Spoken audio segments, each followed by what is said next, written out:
morning. We've got just a few others coming in. First of all, who sat through Mike Lyons' presentation? Because that will help me as I go through some of the things that I've got, because I've got a few slides that refer to hurricanes that we won't spend a lot of time on. And I knew there was going to be a big crowd here, and that's the reason I invited Mike Lyons to join me. My name is Nick Blount, and I'm a volunteer with the American Red Cross. You can see probably from the resume that I had worked with a little utility, Florida Power and Light, for 42 years, and I retired 3 years ago, but much of my experience while I was with FPL was in hurricane restoration, going back even to Hurricane Andrew. Spent a lot of time down in South Dade County following that storm. So much of what I may say, if I happen to slip up and say FPL instead of Red Cross, just forgive me, because we worked closely with the Red Cross in those days, and I was involved with the Red Cross even as a volunteer in Martin County.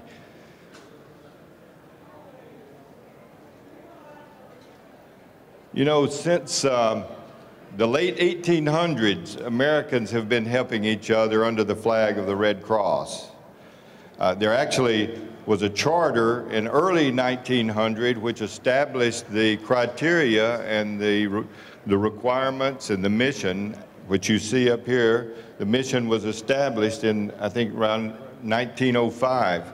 So that's, Red Cross has been a big part of the humanitarian effort around the world since that time. And you can see it's hard to sum up things in just a few words about what an organization does, but primarily it's taking a group of volunteers and mobilizing them and utilizing funding from donors to serve the people and to comfort people following disasters such as hurricanes. And we're really going to be talking about hurricanes more than anything today because it is the beginning of hurricane season.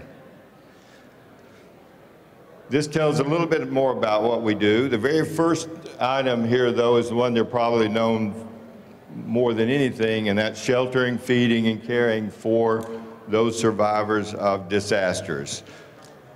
There's a lot of education involved, and we have a ton of volunteers just in this area that spend their time teaching classes. The third one there about teaching life-saving skills, water safety, first aid, a big part of what Red Cross does, and traditionally that's what Red Cross has been known for. And then helping the military and their families. Get calls every day from families trying to get in touch with family members that are around the world. And that's one of the arms of the American Red Cross in helping to connect families with their military members of the family. And then kind of an overall summary of what the Red Cross does is this last one, and that's providing humanitarian aid to all that are in the need. This is all over the world. Here in Florida, there are about 3 major categories that the Red Cross spends their time responding to. It says here house fires, home fires, but more recently we hear more and more about the wildfires because of the drought situation. So that changes from year to year as far as where the priorities are. But the Red Cross has volunteers that man teams called Disaster Action Teams, DAT teams. And they respond, they go out to home fires or building fires or wildfires. They provide support for those emergency workers. They also attend to those people who have been displaced in their homes, find housing for them, provide food vouchers for them, anything that might help them get back to normalcy until they can find another place to live. Hurricanes, we're here today to talk about hurricanes. American Red Cross prepares for hurricane disasters year-round, not only to follow the disaster, but getting people prepared for it. We're going to talk about some of those preparation details today.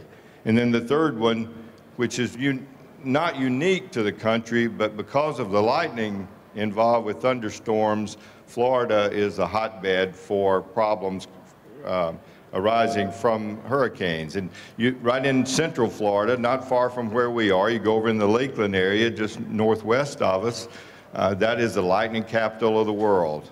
And you read about, Mike Lyons talked about the number of lightning strikes, and we certainly witnessed that here in Florida. 2006 was a busy year for hurricanes. There were 15 named storms. Matthew was number 13. So it was a pretty busy year. And you can see on the right the comparison between the projections that were made on hurricanes and the actual number of hurricanes. 15 were projected, 15 actual. The modeling that Colorado State University and NOAA and others are using now is getting more and more accurate. If we could just get them to tell where it's going to be and when it's going to hit, then we'll be a lot better off and can prepare better for it. 9 projected hurricanes, we actually had 7. And then finally, the hurricane category 3 and above, there were 4 projected, and we actually had 3 last year. Hurricane Matthew, Mike Lyons talked a lot about Matthew. And truly, it put everybody on edge because the projections showed it coming into South Florida right along this coast. And it just skirted the coast and still caused billions of dollars worth of damage, even though there was no direct hit here in Florida. 2017 is projected to be a similar, if not just a little worse year than 2016. There has been a new projection that shows it to be a little worse than originally projected. But I want to direct you down to the very last line, the 2016 actual, using that as a benchmark, looking up at what the projections are, and you'll see that it's fairly similar to 2016. Looking at Colorado State, where it says Tropical Meteorology Project, those are almost identical to 2016. You would think that would be pretty easy for somebody to predict. Just, let's look at last year, let's put those numbers out, but I can't imagine how much effort goes into these projections, because I'm sure they take a lot of pride also in how accurate they are in these projections. But over the very last column, there's still somewhere between 1 and 4, and it's major hurricanes for 2017. You see the names again over on the left side that we talked about in the last presentation. Averages are just that, they're averages. 1992 was going to be, it was just an average year, but we know that Hurricane Andrew occurred in 1992, and that's where all the focus was, that's where the damage was. Craig Fugate, by the way, is the head of FEMA. At the time of Francis and Jean, we saw a lot of Craig here in the Treasure Coast. He spent a lot of time. He was in charge of the emergency management for the state of Florida at the time. He since has been named the director of FEMA. This one page is the one page I want us to pay more attention to anything. It's the most important thing in preparing for a hurricane season. And we shouldn't take this lightly. It's easy just to keep putting off doing these things, but if we do them now, we'll be ready, because the storm season, even though it's from June 1st to the end of November, there certainly is no known way to predict when those storms are going to come, so we need to be ready at the beginning of hurricane season. So you've got these 3 things: get a kit, make a plan, and be informed. So I want to talk about each one of those. Get a kit. There in the, at the table out front, the Red Cross has a booth, and they've got a copy of the Treasure Coast newspaper Hurricane Guide. There's a stack of them right at the front table there. You probably, if you've subscribed to these, to a paper on, you would have gotten a copy of this in the last few days. And in this, you'll see some details of what I'm going to be hitting the highlights of, as far as what should be in a kit, hurricane kit, and what you should do to prepare for hurricanes.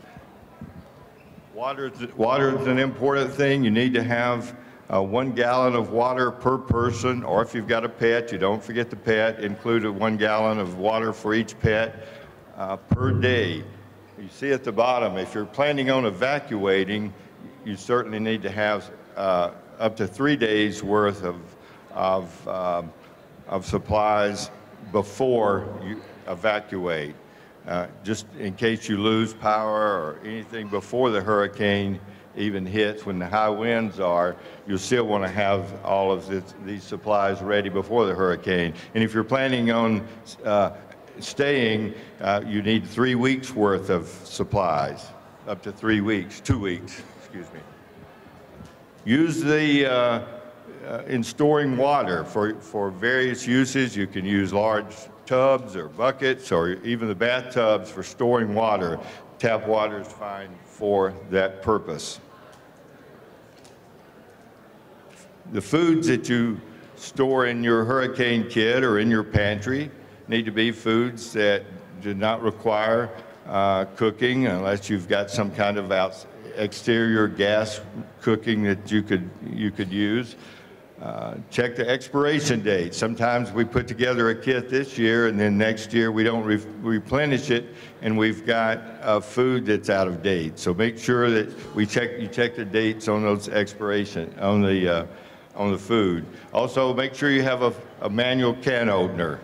Again, keeping in mind that you may go several days without power, and so you need to be able to open those cans of Beanie Weenies. Consider some of the special dietary needs of the members of the family.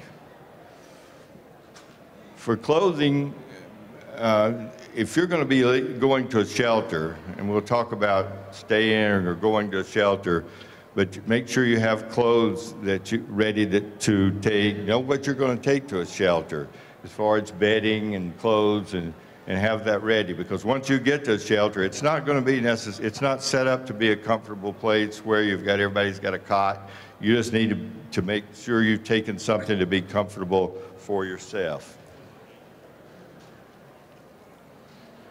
Even outside of the hurricane season, each one of us should have a first aid kit and know where it is. Check it regularly to make sure it gets updated, because I don't know about you, but I will get into my first aid kit when just need a Band-Aid, and a Band-Aid here and one there. Next thing you know, I've got an empty box in there. So you need to check those first aid kits, get them replenished and up to date. These are just some of the items that should be included in that first aid kit. Medical needs. Check the quantity of medicines you have, and if at the beginning of hurricane season and as a hurricane is approaching, make sure you get with the local, your pharmacist or doctor to get an adequate supply of medicine to get you through, because it's possible that a pharmacy may not be open following the hurricane season, or the actual hurricane. So you need to make sure you have that. Check that you've got copies of insurance cards, copies of any kind of a list of your medications. There's even a note here about if you've got an extra pair of eyeglasses laying around somewhere, throw those in your hurricane kit, because you don't know, you might lose your glasses and you'll have an extra pair. Because if you evacuate, it's recommended you take this hurricane kit with you. You don't know where you may be going to family members' homes, you may be going to a hotel, but they may not have what you need following a storm also. So have all that in the kit that you can take with you. Each person should have a flashlight, particularly if you're staying there at home. You want to be able to get around. Certainly don't use matches or candles inside the house. Have extra batteries. Keep the batteries stored, not in the flashlight, but stored somewhere else. I know some people put them in the refrigerator. That's where mine are. No food in there, just batteries. But then it's a longer shelf life if you've got them stored outside of the flashlight. There are a number of radios that are recommended. NOAA has one, NOAA weather radio. It gives you alerts throughout the year for lightning storms or other, but again, having the batteries, some radios have the little wind up to charge the battery. You have to get a pretty good expensive one to make it last long, because mine, I wind it up and I get about 3 words from the broadcaster and then it dies again. So I don't want to stand there and turn it all the time, but that's a type of radio that's recommended. Have multiple radios, have, again, a supply of batteries for each one. ATM machines may not be working following hurricanes, so you need a supply of money stored somewhere, maybe in your hurricane kit, and also credit card may not be good for buying things immediately following a storm because the machines may not be working. So take that into consideration prior to hurricanes, like going out and getting gas in your car, making sure you have adequate gas, make sure you've got adequate money prior to the storm.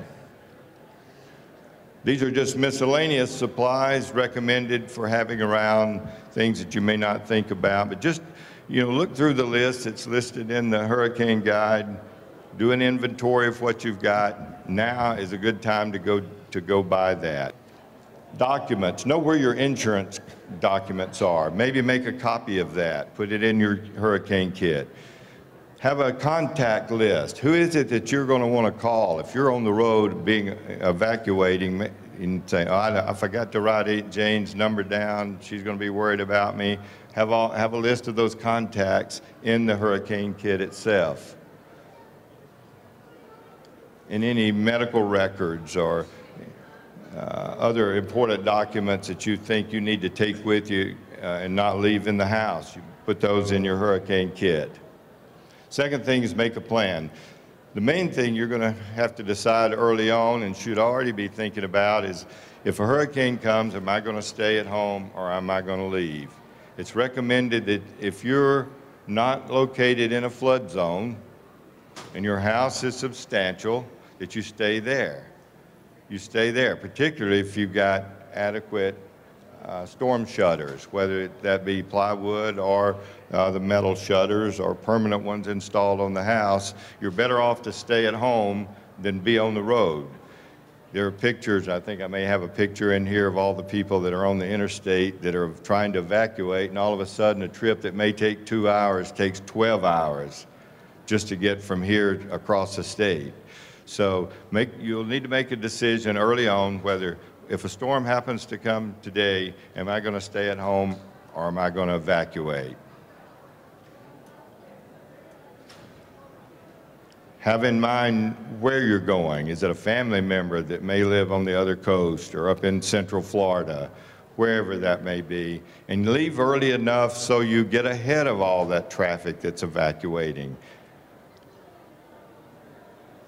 There are a number of resources for helping you plan hurricane preparedness through the redcross.org. When you go to that, you'll see a number of areas, including mobile apps free apps that will help you stay alerted to any kind of disaster that the Red Cross feels you need to be ready for.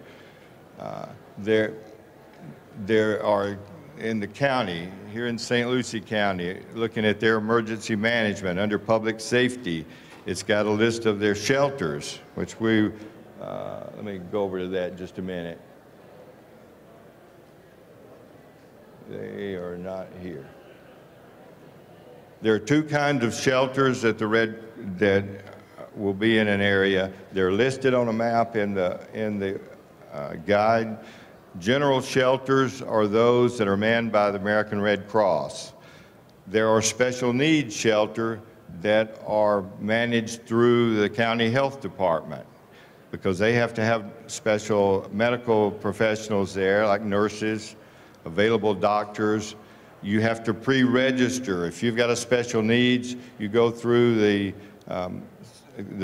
local county wherever you're from. Some you register through the health department, some you register through the county itself. and they will get you on a list, because you don't want to wait till the last minute and say, oh, by the way, I need to go to your special shelter. Because there may not be room. So you want to get registered, and it's something that you re-register each year to get on the list. So they could expect you to at that shelter if there is a problem. So they can plan adequate food, supervision, shelter management, and professional medical help. Let me go back just a minute.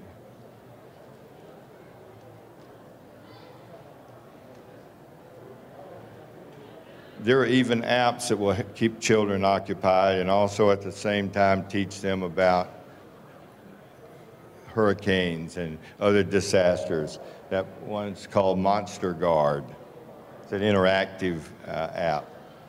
Preparing your home, if you haven't already trimmed trees around your house, you need to do it as soon as possible, because flying debris is the biggest cause of damage to your home itself. It's usually not just the wind itself, it's the flying debris. You saw the pictures, those of you that were in Mike Lyons' presentation, of the 2x4 that went through the palm tree, or the plywood that went through the tree. And that same debris is what goes through the window and causes problems in your home. So get those trees trimmed. Invest in shutters, either the half-inch plywood or other metal shutters. Clean out the gutters in your home. Get up so that when it does, because you're typically going to get a lot of rain, and so get those cleared out.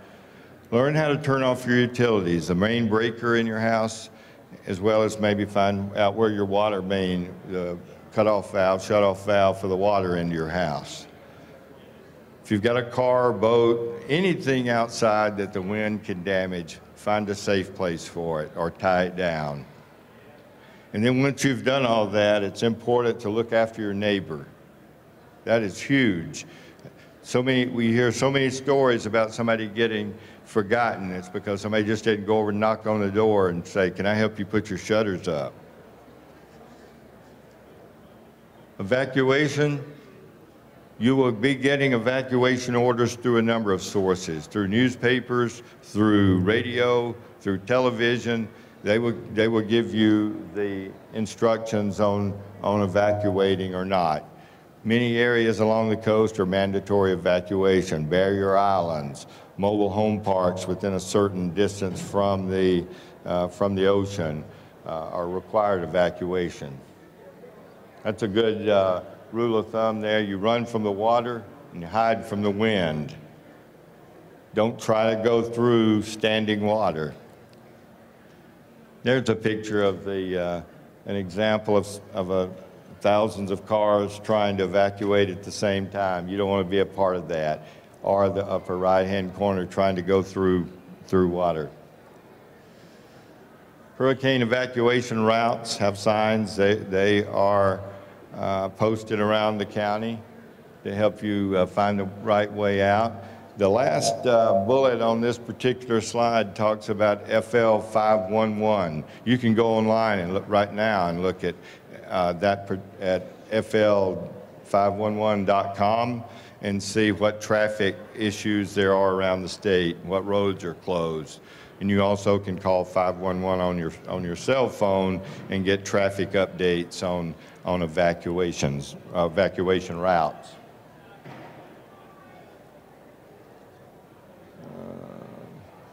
So that's special needs shelters. Last thing, be informed. Through those mobile apps that I referred to, by looking at redcross.org, and then you'll see mobile apps. They're in there for hurricanes, they're in there for fires, a number of subjects that you can find on those particular mobile apps, and most of them are free apps. Go back just a minute. Another thing, I don't think it's listed here, but there are courses the Red Cross teaches on preparation for storms.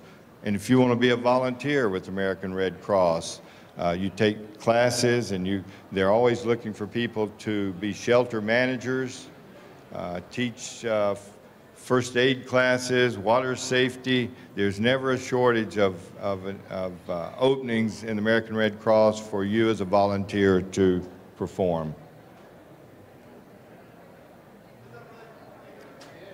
The difference between a hurricane watch and a hurricane warning. A watch is issued 48 hours ahead of a hurricane. See at the bottom, if hurricane winds, if winds exceeding 74 miles per hour, which is a hurricane category 1, if they are possible, then a hurricane watch is issued. And it's at that time that you need to be putting up your shutters, finding this kit that you've put together, tying down things that can't be moved inside, certainly get anything inside that you can. Review what your evacuation plans are, make contacts with family members on what your plans are, and stock up on all the food and medications that you might need that we talked about earlier. That's done following the hurricane watch. A hurricane warning is issued if winds of 74 miles per hour or greater are expected. The other is just if possible. We're at a point now within 36 hours of storm making landfall that we know that hurricane winds are very likely. At that time, you know, you've got your storm shutters up, maybe they're a type that you can close. At that time, close your shutters, secure anything else that you may have missed after the watch was issued. Notify your neighbors what's going on. Maybe you let them know, I'm leaving town, so don't, you know, let them know what's going on. And then monitor all of the news media, the radio and TV, and follow the instructions that they are giving you. If they say evacuate, you need to evacuate. After the storm, you also will get through local media when it's safe to come back into your area. At that time, you know, enter the home with caution. There may be standing water. You may have some electrical problems inside. Just be very careful as you re-enter your home. Wait till they tell you that it's clear to drink the water. There probably will be an ordinance, a boil notice of water before, after you've come back in to make sure that all the water is clean. Anything that may be food in the refrigerator may be bad. You know, the old expression, if you're in doubt, throw it out.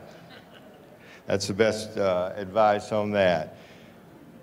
And then when you go outside, don't walk through standing water. There may be a power line in the water. You don't want to go through standing water, something that you can't see.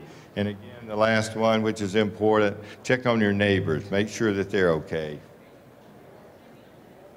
Well, I want to thank the City of Port St. Lucie for hosting this event, and thank each one of you for coming, and I wish you the very best in this hurricane season. Thanks.